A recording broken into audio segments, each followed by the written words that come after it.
Now tuned into the greatest. The Run with Manny Wilson podcast. The Run with Manny Wilson podcast. The best sports podcast there is. Yes, sir. You heard it here first. The best sports podcast there is, all the way from Detroit to Chicago to your speakers and headphones. Man, we got a great episode for you today on June 9th, 2022. Man, the NBA playoffs is here. We got the callers. That's my favorite thing about Thursdays, man. And you know, look, you can call in at any time, leave a voicemail, and we'll respond like we're about to do. All you got to do is dial the number 219-413-9405. All right, let's jump into the first caller. Let's see what you're talking about. Let's see who it is. LB. Ha! Smart. What's the deal, man? I'm going to let y'all know that Denver Broncos is about to win the division. And they going to the ship this year. Let y'all know that real quick. You know, my inside source been letting me know what's been going on. So, yeah, whatever team that y'all boys rooting for this year, I better hope that they don't play Denver this season. Okay, all right. Hey, you know what? I like it. I like it. That's definitely a respectable take. That's a good one. I agree with you to an extent. I'm probably not as confident about the Denver Broncos as you are right now. I know you got family and stuff that play for them. But yeah, man, I agree. I definitely have them as a favorite to win their division. But yet there's still so much competition in that division. So it's definitely going to be tough. And you got the Chiefs again, the Raiders, the chart. Like, man, they are stacked. And in terms of winning the Super Bowl, you can't really count the NFC out, man. You know, you can never count Brady out. Regardless of how good any team is. And then the Rams, they just brought back Matthew Stafford. They just signed Cooper Kupp. That's what it was. They brought back defensive linemen. Like, you know, they made some moves for a team that just came off of a Super Bowl. So, you know, it's tough. But I agree with you to an extent. That's a good one. Like, I like that one. I like that one. Let's move on. Let's see what else we got. What's good, man? It's your boy Boots, man. Boots, what's good? Got a question for you, man. NFL. Who you think this offseason? Which team think won the offseason? Which team think lost the offseason? You know, you asked me. I think Kansas City still going all the way. But offseason, man, I think we did lose a receiver. We lost a safety, man. But I think we still gonna be solid, man. You know that's okay. I give you this too. You know, that's a good one. I give you this. That was a good take too. Obviously, I see you not leaving that Kansas City wagon. I see that. But, you know, I think Kansas City, they are going to be all right. They're going to be okay because as long as you got Pat Mahomes, they still got Travis Kelce, still got head coach. They obviously lost some pieces, but they tried to make good in those pieces that they lost. So I can give them that credit for, you know, stepping up this offseason. But if I had to pick a best team to make a move this offseason, that's definitely a tough question. I would probably pick the Rams just because it's so difficult to come off of a Super Bowl and still be effective. Like, come off of a Super Bowl and you still making moves, still bringing back personnel. You know, when people win a Super Bowl, they go everywhere. Like, that's when they start to, you know, get that money. They start collecting the checks after they win that Super Bowl. But it's hard to pick this one distinct team because you got so many moves that were made this offseason.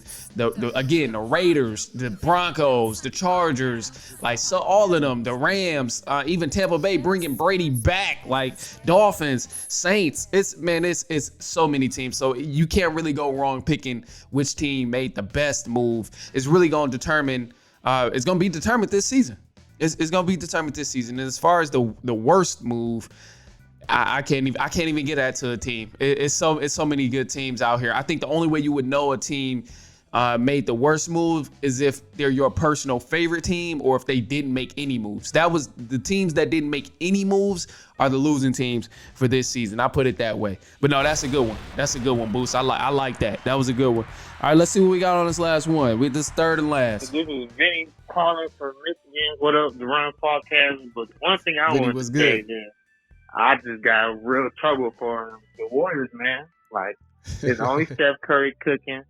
Then when you got Jason Tatum, Jalen Brown, and Marcus Smart hitting on all cylinders, this is nothing they could do. And me personally, I feel like they rely on a lot of Jordan Poole, like spark point, and Draymond can't play 37 minutes and give you 2 points and 4 rebounds, and you're supposed to be your anchor of the team, and I honestly believe it's over in 6 for the Warriors. That's huge. And you know what? You really hit it on the money, Vinny. You couldn't have said it better than that, because truthfully, you took damn near everything I was about to say in this next take out, but you put it on a call, which is cool. But I'm not mad at that Celtics in 6 take at all. I 100% agree with you. And to jump more into it, it's like, look, so this, I grew up a big little brother. And the big little brother, like, I got an older brother, but I'm bigger than him. I by the time I hit 15, 16, I started getting taller. I played football a little bit. I'm lifting weights all the time, more stockier, but we still play basketball all the time. So during that basketball, he would beat me because he got the experience. He a little bit older. He played more basketball at the time than I did because he was playing AAU, all of that stuff. You know, I ain't gonna give you no excuses, but that didn't last too much longer. I put it that way, because by the time I hit like 17, 18 and finished high school, it was a wrap. He couldn't do nothing with me no more. I was too strong. I was too fast. He was too little. He was a child compared to me. And that's literally the same thing that's going on with these Celtics and the Golden State Warriors, man. Because the Warriors, they're little. They have the experience. Yeah, they've been playing basketball. They got the accolades. They won the championships, all of that. But the big little brother, the Boston Celtics, are ready to give them the business. They're done playing around with them. They're stronger, they're faster, they're quicker, they have more depth. Some of those things are questionable, but they have more depth. And when Warriors try and play big with them, they can't do that. They don't have the depth to play big with the Celtics, because at this point they can hang with them. They can put Draymond and Looney in to hang with the Celtics playing big. But once those two guys come out and they throw in the bench and those guys got to get rest, it's a wrap.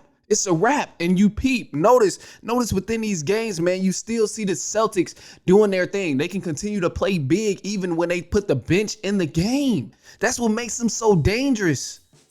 That's what makes the Celtics so dangerous, because not only can they play big, they can play quick, they can play fast, they can chase you around, they can bully you. And what we seen in game 3, they picked out their matchups and they exploited them and won every matchup that they did. And look, they attacked Steph Curry, they attacked Looney, and they won these matchups. And a lot of times it was mainly because the Warriors defense was not looking good. And obviously, you know, we put that on Draymond because he's the heart and soul of that defense, and he knows it. Draymond already admitted that. We ain't even about to grill Draymond because, I mean, he know what he did wrong. But like Vinny, like you were saying in the call, he cannot do that. You can't play that many minutes and your highest stat is fouls. You have 6 fouls and that's your highest stat. I mean, I'm just saying that's not good at all. And then with Jordan Poole, he definitely has to play better, man. He is the spark, but he's not fully developed. He's not fully developed yet. And so far, with him coming off the bench, he has to give more. He has to give more because when Steph is not in the game, they don't score.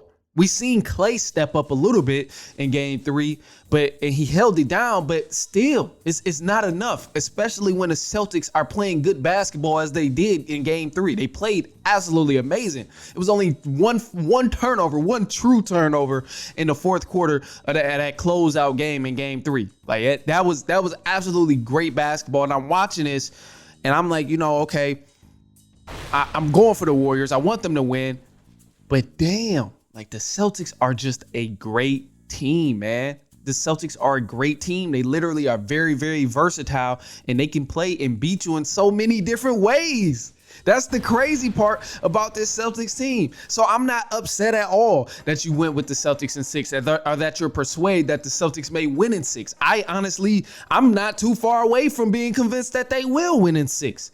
Obviously, I want Steph to be the MVP and the Finals MVP and win or whatever, but if I'm going from a even perspective, an unbiased perspective, man, the Golden State Warriors, they're looking bad. They're looking down bad, especially after game 3, because they already blew a game. So now they have to beat the Celtics in a back-to-back. And the Celtics, they haven't lost a back-to-back since January of the regular season. It's gonna be tough, man. These Celtics teams, they're good, and again, they're like the little brother. They're like the little big brother. They're smaller. They don't have as much experience, but they're there. Everything has came together. They got some experience. Now they got length. They got the strength. They got the quickness. Everything is coming together for them. And for the Golden State Warriors, oh, man, it is looking rough. It is looking rough. They definitely got a bounce back game for. It's going to be tough, though. It's definitely going to be tough. I can't switch up now, especially because I'm in too deep. Pause. But the Warriors, I still want Steph to win his finals MVP. But again, he's going to have to work his ass off for it. So it's going to be cool. It's going to be cool to watch coming game 4. But no, we got so much more coming up, man. Quinn Snyder, the Los Angeles Lakers, Darvin Ham, all of this is coming up. So just hang tight with us. We will be right back.